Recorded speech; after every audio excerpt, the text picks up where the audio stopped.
أعوذ بالله من الشيطان الرجيم.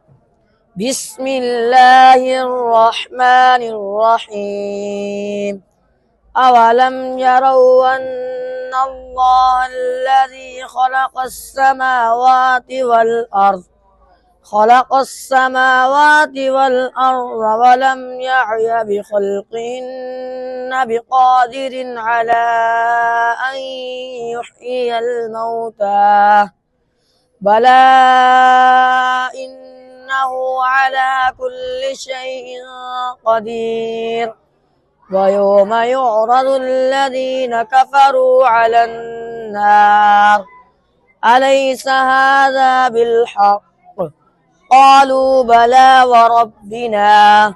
قال فذوقوا العذاب بما كنتم تكفرون. فاصبر كما صبر أولو العزم من الرسل ولا تستعجل لهم كأنهم يوم يرون ما يوعدون.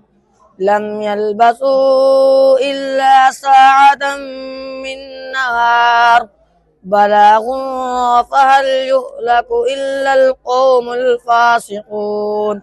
صدق الله العظيم.